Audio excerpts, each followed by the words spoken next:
Welcome to another episode of the Libertarian Christian Podcast, a project of the Libertarian Christian Institute. I'm your host, Cody Cook, and I have Ricky Dale Harrington with me to talk about his Libertarian Senate and gubernatorial runs, his thoughts on the current state of the Libertarian movement, and how libertarianism can be made more attractive to Black Americans. Ricky, thanks for taking the time to be with us. Thanks for having me, brother. Yeah, appreciate you being here.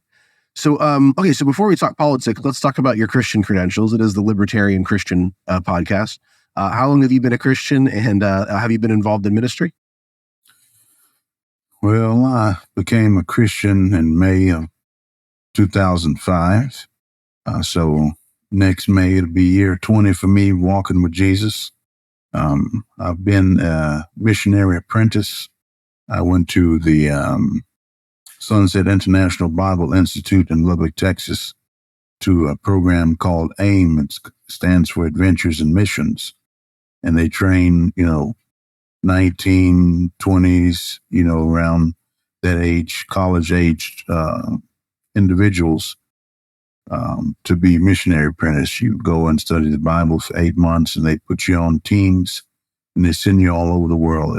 Some of my classmates went to Peru, South Africa. Some went to Indian reservations. I personally went to Scotland, and to just send everybody to missionaries that are on the field with the churches of Christ. And so after that, went to Harding University, got a bachelor's degree in ministry, did some more mission work in China, some mission work in Japan, and after spending time abroad, came back and started working as a prison chaplain. And I've also done some work as a campus minister. So that's pretty much what I've been doing. Most of my adult life is involved in the ministry and all that entails. Interesting. So how did you get involved in the libertarian movement? Did you have certain philosophical influences that brought you there? Was it something that was kind of in your background already? Or? Well, most of us, I say, that come to the libertarian movement, we come from either of the two parties. There's a small percentage that, our parents were libertarian, or, I just been a libertarian myself. But I came from the Democrat, side. During the 2008 election, I was, of course, watching the Republican primary.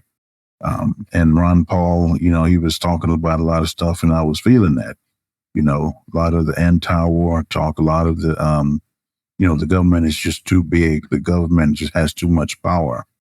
And it's just not based on those ideals that the country was founded on anymore.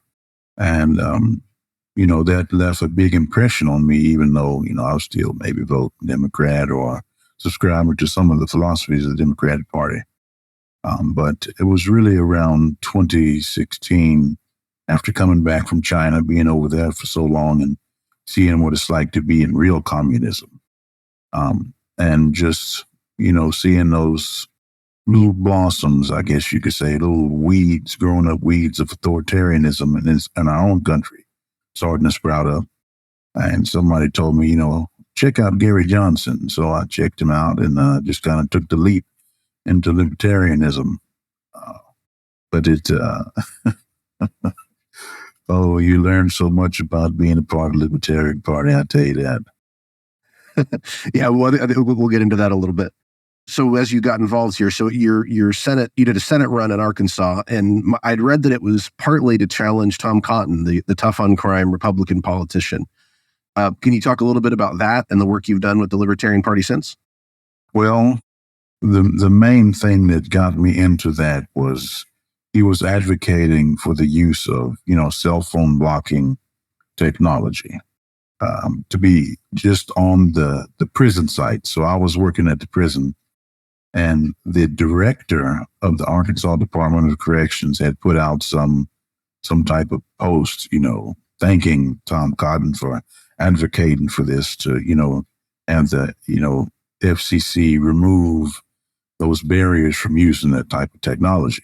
For one, I was a little upset that the director was getting involved in political stuff, so to speak, because there was this policy that we're not supposed to be so forward when it comes to our politics while we're on state property or we're engaging in state activities. And then furthermore, come on, we're not stupid. I worked in the prison system. Whenever anybody who has any type of authority implements a policy, that policy rarely changes. If it, increases more power or anything like that, they don't give that power back. They don't do that. So why would you even want to do something like that? You have the security, you have the personnel to deal with the cell phone trade that goes on inside of prisons to begin with. Why do you need this technology, this cell phone jamming technology on prisons? There's no need for that.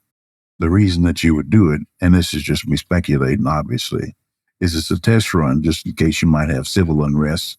That's how we get our information out nowadays, is through social media, through people sharing the information from, peer to peer. And if you block that, and if you found a way to start deploying that in, those special type of areas, it makes it easier to do it in other areas, because that's just a game of power. It's almost like football, a game of inches. You give somebody, 3 inches, they'll go a mile. So your concern was kind of the ratcheting up. So it was sort of moving, as we kind of continue to do it in these sort of smaller areas, it just grows. Yes. And so I was like, that guy right there, he's power hungry. He got to go. And so I just made a decision myself that I was going to run against him. I didn't expect, that race to go the way that it did. I knew that I was third party. I knew that, the Democrats were going to run somebody too, so it was kind of I knew it was going to be a struggle. It wasn't going to be anything big or like that for me. Right. And then, after that, there was a gubernatorial run that was more recent. Yes, that one was very challenging. We did have a lot of earned media during that campaign. I don't know why. I know that Sarah Huckabee, she hardly did any local media interviews or anything like that. So usually it's very hard for a third party candidate to get, any type of media attention, or they're usually sending out letters or they're requesting to be able to speak. But for me, it was a lot of them calling me, them contacted me rather than, which I do not advocate that for anybody to do that. Wait for them to contact you. But that was just how it was for me. It didn't have the funds that I had in the previous cycle for the Senate race, but definitely had the media contacts established. And that, couldn't have paid enough money for that. Yeah. Yeah. And I saw some of the interviews that you had done for that race. And I think I remember them mentioning even that they couldn't really get a hold of Sanders. So Huckabee Sanders, that she wasn't really interested in coming on and discussing her views and answering questions, but you were there. So that was cool. So, the current state of the libertarian movement and the party is a question of intense debate right now. The Mises Caucus has kind of moved sort of more toward working with Trump and trying to kind of help him out, which seems kind of like a different approach. I mean, there's kind of the paleo strategy that occurred, but even that wasn't quite like this. What are your thoughts about the current state of the movement and the party? Well, I'm at a loss for words, to be honest. It's really, I'll just put it like this. I think Chase Oliver was unfairly treated as a candidate, especially for, our party. And Chase is a solid libertarian when it comes to libertarian stances. There's some cultural issues that libertarians might disagree on, and they're usually evident by whatever party you might have came from to the Libertarian Party. And so we bring those basic Republican and Democrat fights, cultural fights, social fights into the Libertarian Party. And I just think that, that he got trashed so hard I mean, it's really hard to be a candidate to begin with. It's extremely hard. You have to deal with, first of all, your opponents. You have to deal with trying to manage staff. You have to also manage questions from the media, engage with the public. You have to fundraise. There's all so many, different type of things that you have to engage in. But if your own party that you're supposed to represent is trashing you or, sabotaging your campaign, it's kind of hard to even want to associate with that as a candidate. And that was the biggest thing that came, that I saw from this. Why would I want to attach my name or associate with that if that's what's to be expected from this type of organization? So it's really disheartening, and I just wouldn't want to engage in it. And hopefully the people that would trash a candidate so unmercifully would be, have the minerals to step up and run for office themselves and put themselves in that situation. And I would hate for any Christian to have engaged in, those the type of tearing down of another individual, because we all know that that's forbidden for us as Christians. We're supposed to build one another up. We're supposed to outdo one another in giving honor to one another. And we're supposed to remember that every person is born with bearing the image of God.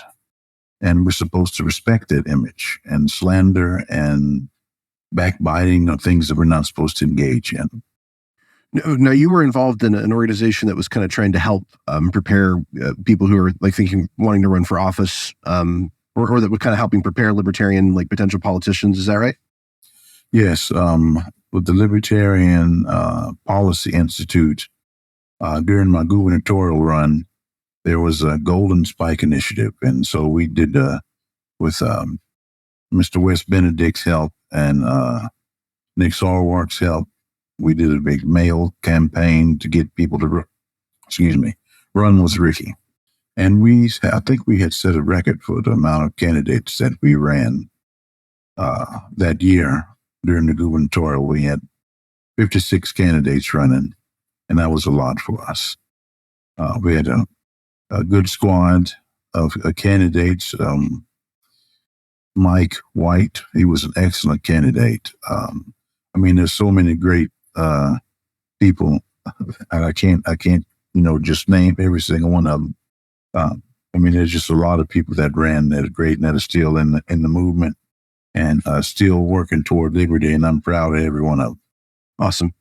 So, for the most part, the libertarian movement hasn't attracted a lot of Black folks. Why do you think that is, and how do you think we could do a better job of reaching Black Americans with the message of liberty? And I know that there's not necessarily one easy answer here because everybody's different, but it does, when you look at sort of demographic trends, you notice sort of a conspicuous lack of Black folks in the liberty movement. So why do you think that is? What could we be doing better there? Well, I think that first off, libertarians have to get better at explaining things. Human beings are emotional beings. Okay. That's just who we are. It takes a lot for a person to get to that next level, to where they're not making decisions on an emotional level and instead making them from a logical level. But sometimes you need a bit of balance of both, because we're both rational beings. We're emotional beings with the capacity to engage in rational thought, if you understand what I mean. Mm-hmm. And so I think a lot of ideas have merit, but there are some particular ideas that will clash. And if you don't learn how to explain those ideas, particularly the ones that hate speech, that's a big thing for African Americans, because they dealt with that all of their life. Particularly, as I said before, I'm not dealing with racism like my grandparents or my parents did. It's getting better, but I heard those stories of what it was like for my grandparents growing up and my parents growing up. And so those certain laws during the civil rights movement, those civil laws were put in place because the government had to intervene on behalf of Black people multiple times in order for them just to have some of the same rights that, the average citizen has had in America. So we understand that to truly have free speech, you cannot limit certain speech. That's the premise, correct? Mm-hmm. So by in essence, that means that hate speech should be included in free speech. Mm-hmm.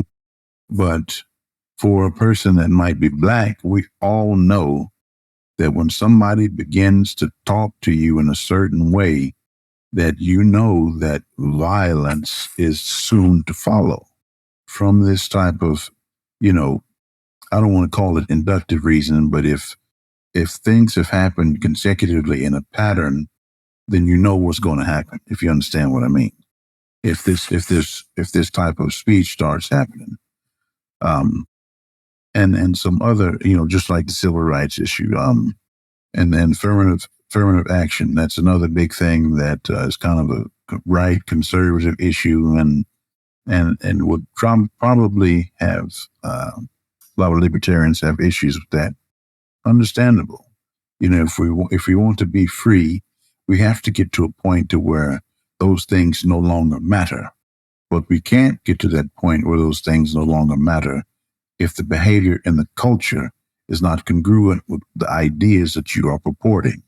People say that, we don't want racism to matter anymore, but we still have those things going on.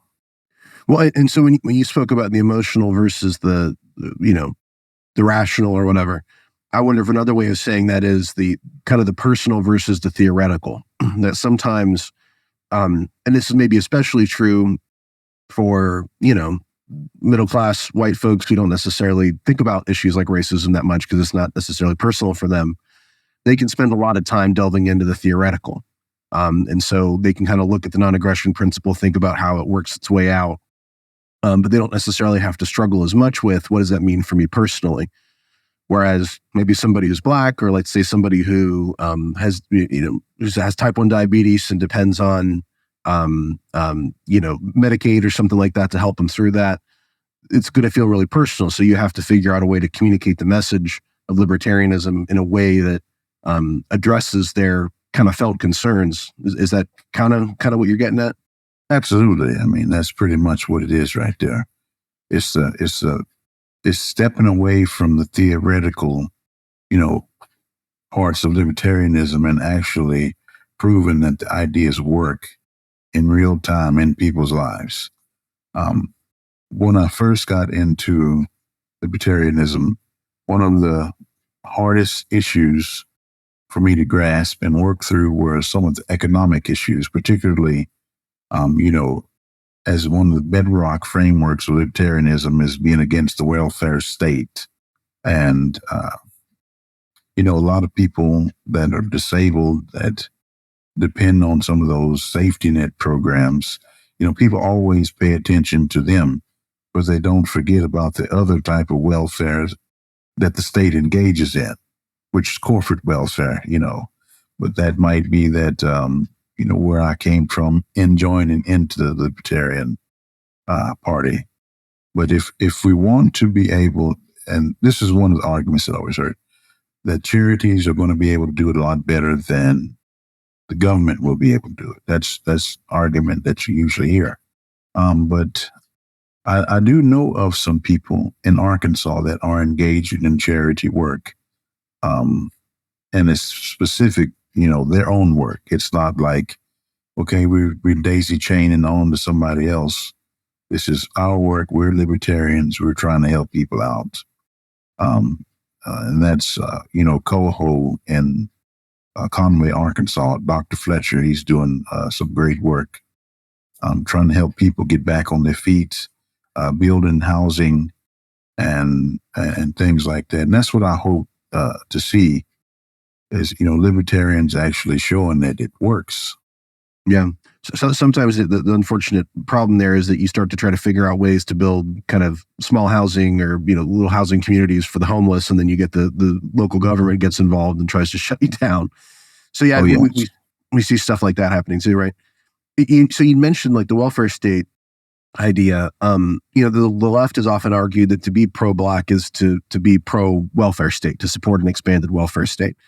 And obviously, so some Black voters have agreed with that. But it seems to me that economists like, Thomas Sowell have argued convincingly that the net effect of many of these programs has had some negative results in the Black family and has decreased some social stability. Do you agree with that? And if so, is there a way that libertarians can persuade Blacks on the left that this is the case, that there's actually a better way of doing this, that some of these programs have not been as effective as we'd hoped that they would be?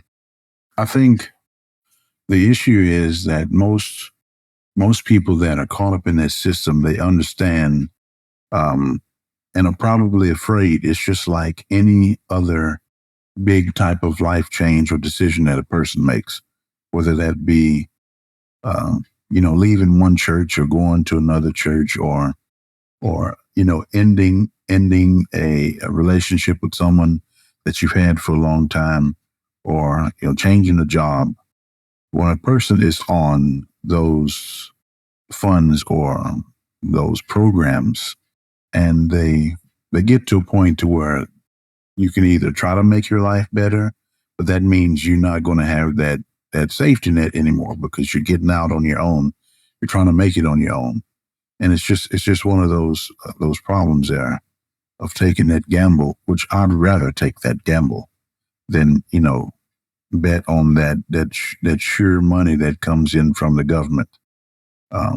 Even though it's not really a whole lot to live on, but it's something that you're going to get. And that's really one of the hard things, is that it's hard to let go and it's hard to take that jump. And that's probably why it's been difficult for any individual, whether they be Black, whether they be anybody that's living on welfare, for them to make that leap, even though you might be going through difficulty, to get off, because it just depends. Some people are veterans and they get, total and permanent disabilities, and they get that for the rest of their life. Are they entitled to that? Should that be temporary, like other funds that are temporary, like SNAP or any of those other benefits, temporary assistance for needy families, TANF, those type of programs, which are meant to be temporary, not long sustaining programs for someone to live off on. Yeah, and it seems to me, this is one, I think, maybe kind of important lesson. I remember Ron Paul was asked about like what kind of programs he would cut on day one. And they're like, are you going to cut this welfare spending? Are you going to cut, this or that or the other? And he said, well, I'm going to start with the warfare state. I'm going to recall the troops. And there is this, I think, way to think about this about priorities. And so, like, to me, like, I think one lesson that the libertarians should kind of keep in mind, it has to do with that aspect about experience, is that it's not just about ending welfare and then letting charitable organizations pick up the slack. We actually have to make it easier to start a business, to own a business, to afford housing, to be able to afford food. And that means getting the government out of all this sort of regulation that brings the costs up of everything, that makes it harder for, the one example you hear all the time is like, women who want to start a business on the side, braiding black hair, and the state organizations come in and say, you can't do that unless you have a cosmetology license. You got to go to cosmetology school for 2 years and then learn how to cut white hair and do all this other stuff. And nothing you learn is going to have anything to do with what you're trying to do as a business. But the cosmetology schools have lobbied the state legislature. And so we have these laws on the books and these regulations on the book. So stuff like that, where Brian Kaplan's made these really good arguments, I think, about how housing regulation has made it so difficult to afford housing.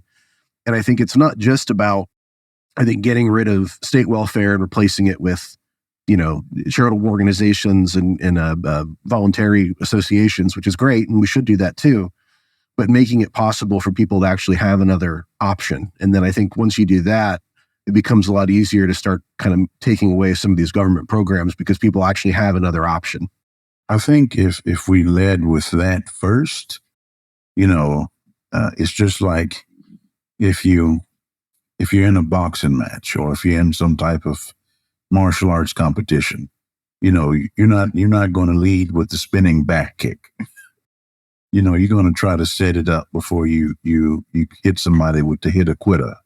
And I think that if we messaged in such a way that if we do these things, we can get to a point to where we don't need those anymore in a step-by-step process. But every candidate is their own messenger. They're in control of their messaging, I should say. And the platform is just, it's the ingredients for you to make your own little pie. Yeah. I mean, I think instead of saying to the person on welfare, we're going to take away your welfare, which is, I think, kind of how we look at it, how we want to say it. We say, we're going to enable you to take control of your life and make it better. And that seems to be like a much better approach. And I think it also appeals on a more personal level. The person who is struggling doesn't want to hear, we're going to take away your crutch. They want to hear, we're going to make it so you can walk on your own without having to carry a crutch, So there are, just thinking just kind of on policies again, like I think there are certain libertarian policies like justice system reforms, which I think could be very attractive to African Americans who have at times been at the business end of an unjust system. I've noticed among my Black friends who align with the left that they tend to be very suspicious of the state, which I think is pretty common. But they continue to vote for its expansion. So there's this kind of an inconsistency there that maybe could be highlighted to bring folks like that closer to the libertarian camp. I think, the issue with that, Black people are definitely suspicious of the government. Right. We got that in common. But I think the issue is that it comes down to party. And, Black people are pretty much, Democrats. They're pretty lockstep, with that party, and have been for a number of years. Because, and I've heard some people say, or quote or say that Lyndon B. Johnson said this or that about, African Americans are going to be voting for Democrats for the next several generations or whatever. He said in that quote, I don't have it specifically down in my mind, but it's just about really brand loyalty. And if we just had a way to show that the issues that matter to Black people matter to libertarians as well, I think we would see a lot of African Americans join the Libertarian Party. But it comes down to, is the party working? Is the party making things happen? Is it functional? Is it set up in a way that, candidates can go out and win elections? And right now, at the moment, it just doesn't look very good for the party. Now, this is what I would like to know. Is there any room in the whole libertarian sphere? Because I know that there's a lot of liberty Republicans that are, people that are libertarian are big fans of either Rand Paul or Ron Paul or Thomas Massey, or even Justin Amash. But there's no love for anybody that's Democrat or Liberty Democrat or whatever. Oh, we had Tulsi Gabbard, but she's become a Republican. So yeah. She did dress down Kamala Harris. That was pretty good, actually. And her comments about Hillary Clinton, about the personification of the rot, were pretty good. That's an interesting question. I think some of my friends who I think are on the kind of Trumpertarian train, I think would argue that at this point, even though the right and especially MAGA is not really libertarian, there's enough overlap there that they feel like is significant. They would say, I think, that even though there's some on the left, they just don't feel like there's as much. I think some of that is cultural, like you talked about some of the cultural issues that made a lot of libertarians not want to support Chase.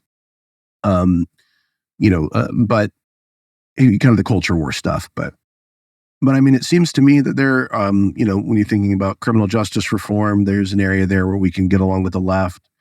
I think there are some ways in which libertarians think about some cultural issues as a little bit too right wing, in the sense that, like, when we look at an issue like racism, I know that there's a lot of different ways you could approach it and ways you could take it, and there's Black sort of more conservatives like Thomas Sowell who have different approaches and ways of thinking about it. But I think a lot of libertarians feel like we sort of have to go with this sort of approach where racism doesn't matter and it's not a concern, because that's kind of where the right is on it. And so we I think don't want to address it the way the left has addressed it, so we don't address it at all. And so I think I think there are ways that we could reach out, just like we're trying to reach out to the right. I think there's ways we could reach out to the left as well and make some of these connections. And so that's I think some of the issues that you've been concerned about kind of fit into that. I know that I'd seen some stuff. You even said some stuff today about some of these sort of concerns about, like, when libertarians will talk about the repeal of civil rights laws. And I think there's a certain logic to, like, the whole idea of voluntary association, right? That we don't want to force people to deal with people they don't want to, and that it's maybe better in some way for people to just be honest about that. But there's also, like, some legitimate concerns that have to be addressed about, I think, that people have, is like, well, what happens as a society if we move into this place where I'm a Black person in a small town and I don't have any place where I can go buy groceries. Like, is that a possibility? Is that the kind of thing that could happen? And I think just sort of poo-pooing that concern and saying it doesn't matter and you're just, you're woke or whatever, doesn't really address, I think, the legitimate feelings that are there. And so it's a little, to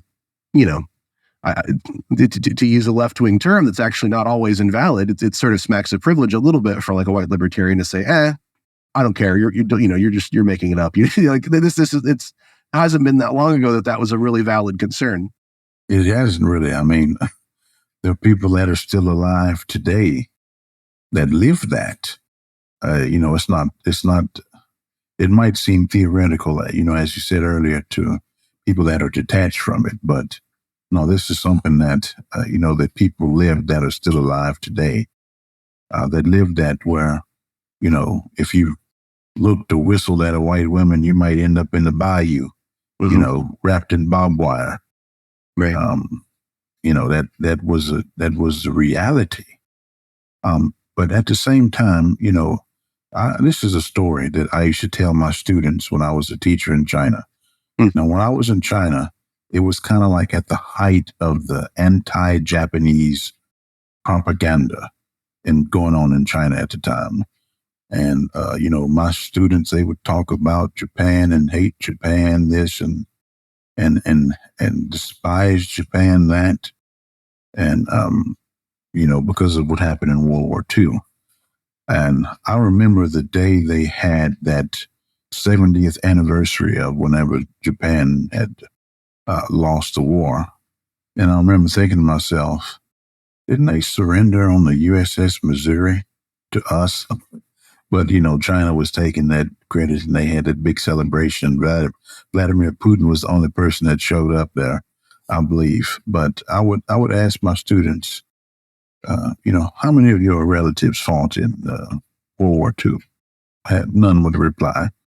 If they had anybody or knew anybody that died, which, doesn't really take away any of their feelings or make them any less valid.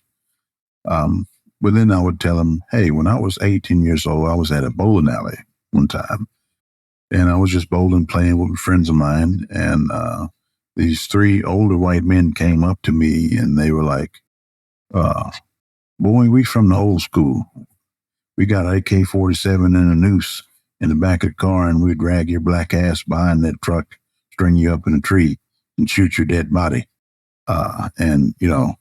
I told my students, I was like, those three white men, they did a very horrible thing to me, but I don't hate all white people because of what they did. They are responsible for what they did to me. I don't hate a whole race because of the actions of three men. Yeah. And so I was just trying to teach them that, you can't really hate a whole group of people based on the actions of people that are already dead, Yeah. or people that had nothing to do with it. But if somebody's doing something to you and it's a group action, and one thing that I find quite interesting is racism is collectivism. Mm-hmm. And we stand against all forms of collectivism, right? Absolutely, yeah. But I just wish that and it's not really going to happen. We're going to continue with racism and all forms of hatred toward one another until the kingdom of Jesus Christ is made manifest on this earth. And so, I guess that's one of the big things that I've learned in doing politics is that I can't put any hope in it at all. Mm-hmm. And that all my hope has to be in Jesus Christ. That's good. I like that. That's the biggest thing that I've learned, because I don't know, maybe God was teaching me a lesson, because I've been heavy into politics. I'm a political animal. And still had that type of optimism, is that if we could be better, we could make it better. But that's not the case, because we can't be better.